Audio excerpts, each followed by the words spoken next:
Buenos días.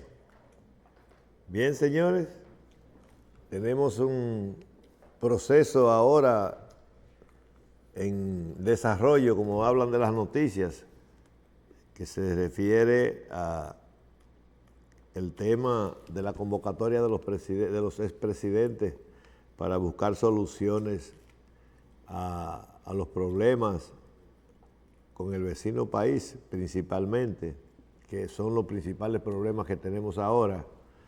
Y ya se hizo las primeras reuniones y se está en el proceso de enviar las comisiones que representarán a los expresidentes. Y nosotros nos vamos a atrever a recomendar que mientras menos gente son los que representen a los presidentes y con mayor cantidad de conocimientos y de conocimientos prácticos, sin muchas teorías, mejor será, porque la discreción en este tipo de acuerdos es vital.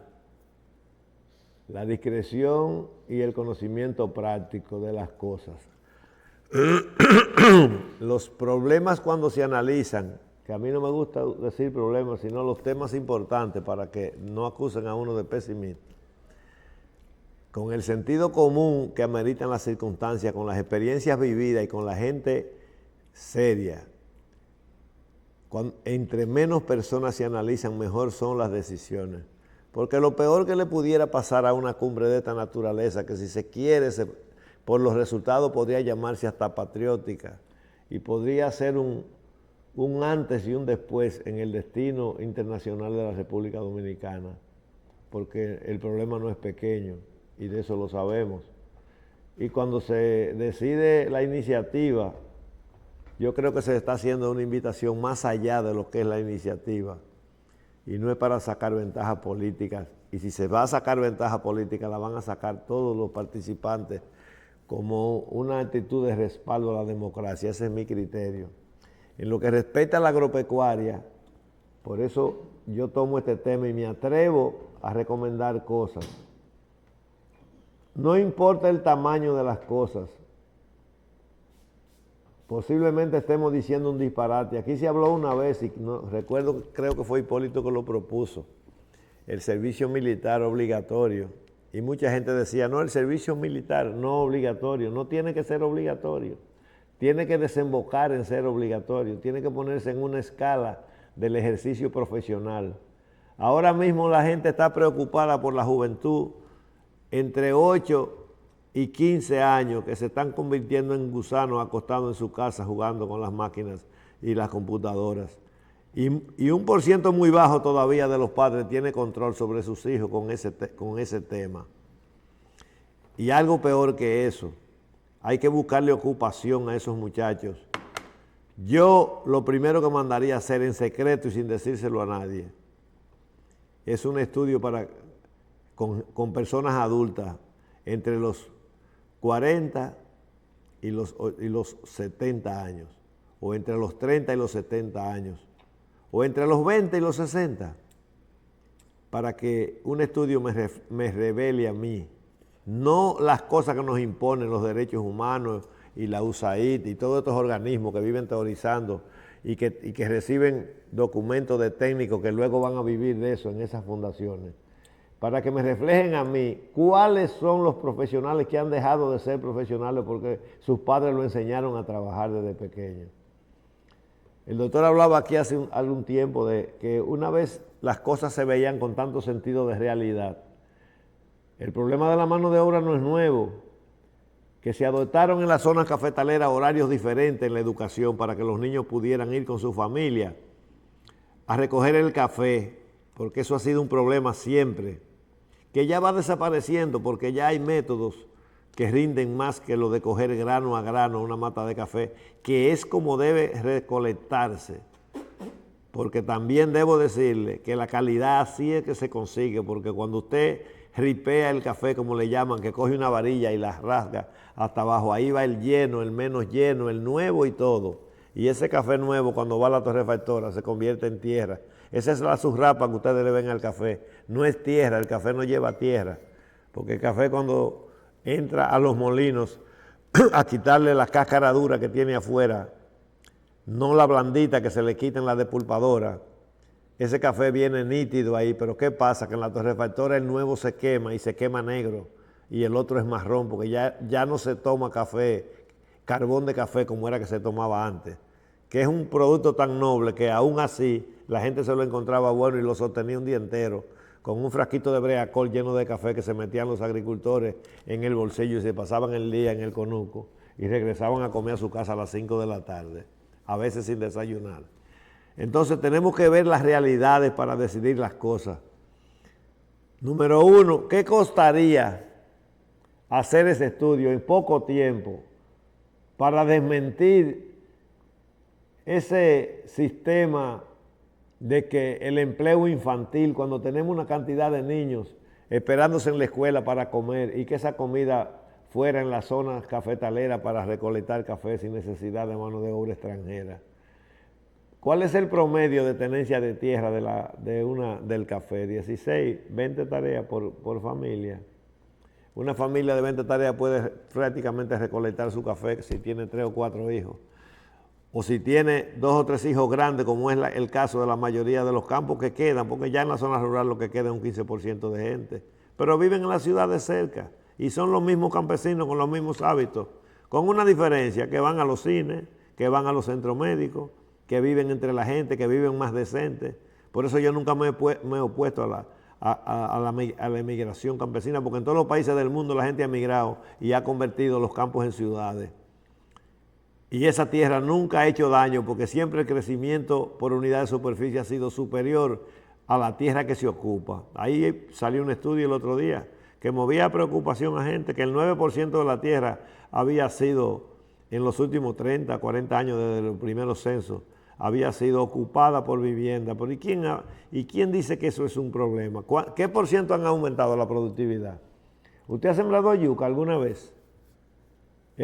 Cuando se producían 15 quintales por tarea en una fiesta en el campo, ahora se producen 45 y se pone bravo la gente porque quiere 60. Eso es la tecnología.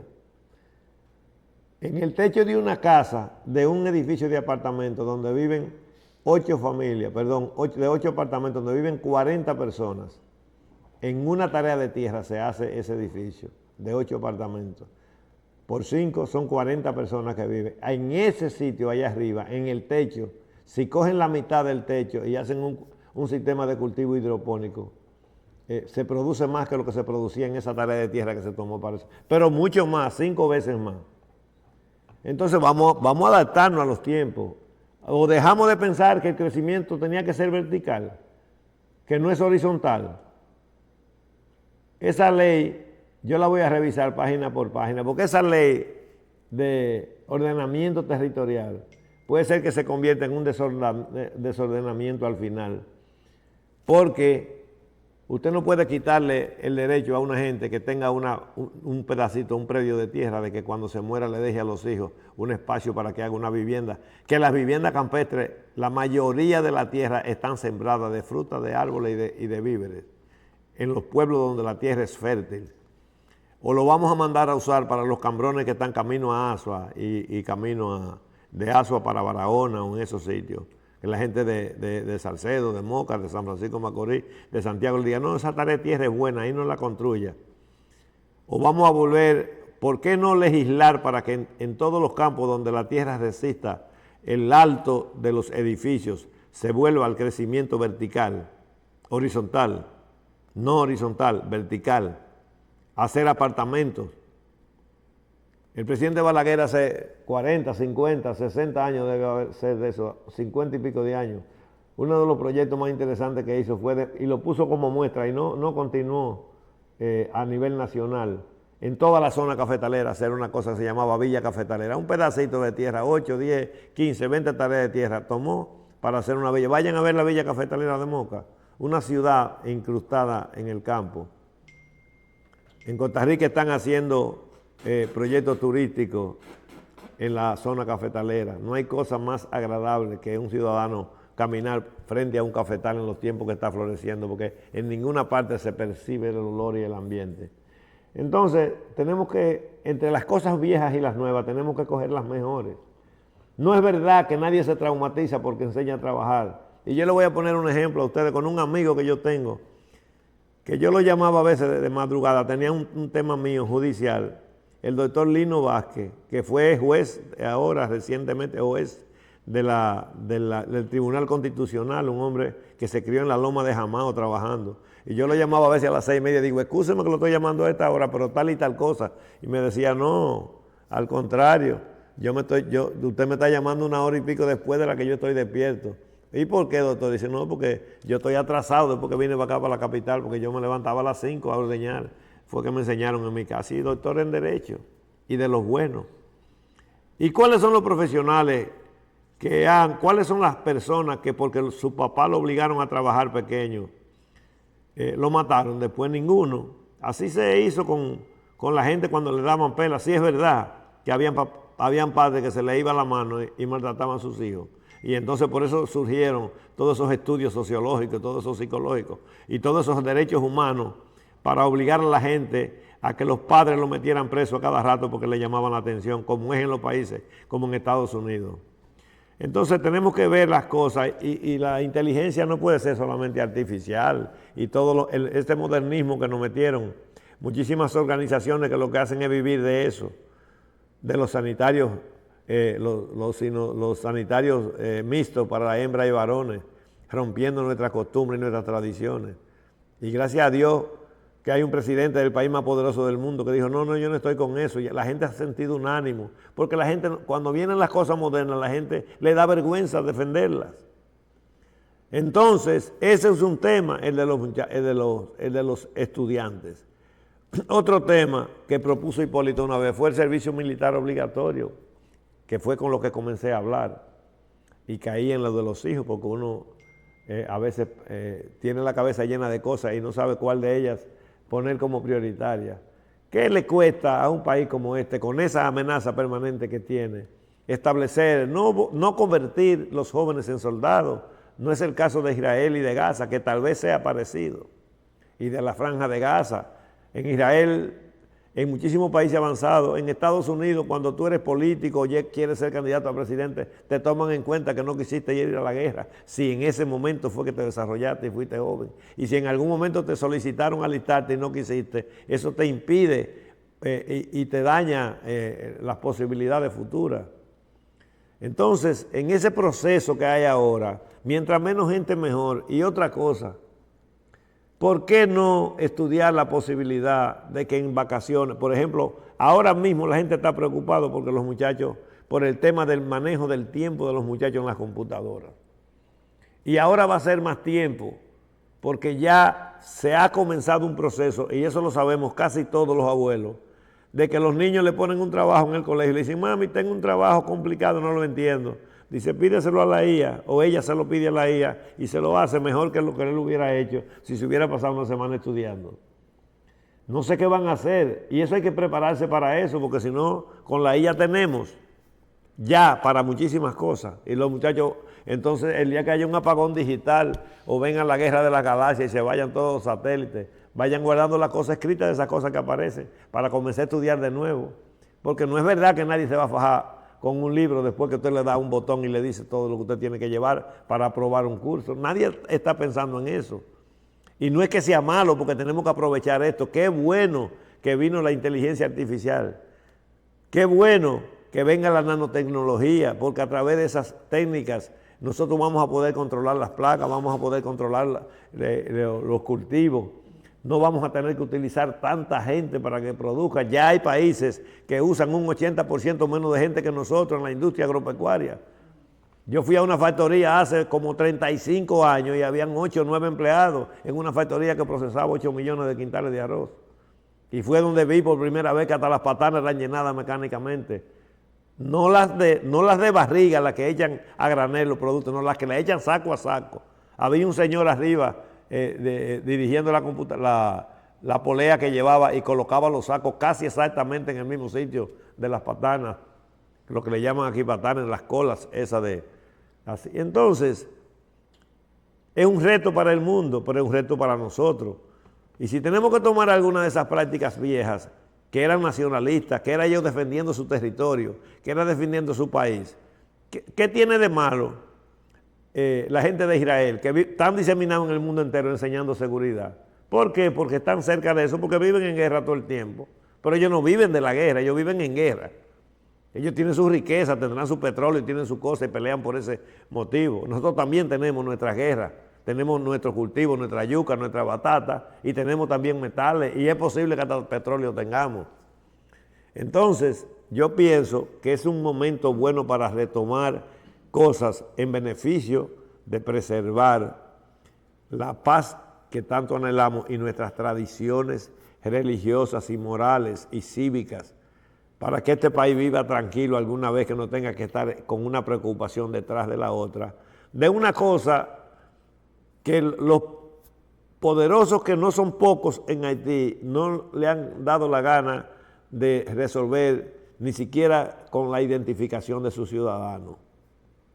Y entonces nosotros tenemos que cargar presupuestalmente con todo esto, en el aspecto médico, en todos los aspectos. No es que aquí nadie odia a haitianos, aquí todo el mundo tiene un haitiano o cerca o empleado. Aquí hay comunicadores que tienen haitianos empleados, que yo lo conozco y que hablan muchísimas cosas de esas. Y tienen muchísimas relaciones con el gobierno y con todo el mundo. Y el día que le pisan un callo se revoltean. Un callito que le pisen, cualquier callito. Y entonces tenemos que sincerar las cosas. Y qué bueno que nos hemos estado reuniendo, incluso yo a título personal, a nombre de la revista y a nombre de otro programa que represento también, haciendo contacto con productores para edificarnos de la verdad. Yo los invito, para ya no utilizar más tiempo y que el doctor haga algunas cosas que quiere hacer, que debe hacer para instruirnos como lo hace casi todos los sábados.